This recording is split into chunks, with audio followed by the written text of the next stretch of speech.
মুহাম্মদ সাল্লাল্লাহু আলাইহি সাল্লাম জীবনে কোনো পাপ তাকে স্পর্শ করে নাই।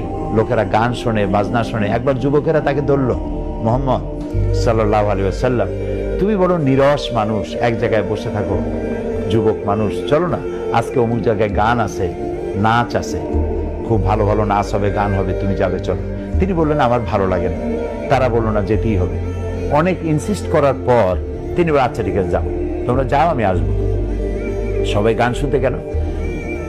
রাত শেষ হয়ে যায়, যুবক মুহাম্মদ সাল্লাল্লাহু আলাইহি সাল্লাম আসেন না। সবাই চিন্তা করলো যে তিনি তো কখনো ওয়াদা খেলাপ করেন না, কেন আসলেন না? সকাল হয়ে গেছে, গান বাজনা শেষ হলো, সবাই ফিরছে। ফেরার পথে দেখে যে মুহাম্মদ সাল্লাল্লাহু আলাইহি সাল্লাম এক গাছের তলায় ঘুমে আছেন। তার কাছে গিয়ে তারা তাকে উঠালো।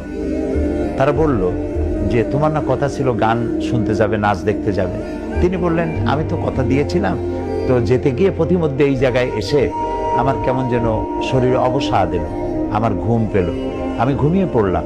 তোমরা যদি না উঠাতে, না জানি আরো কতক্ষণ ঘুমাতাম।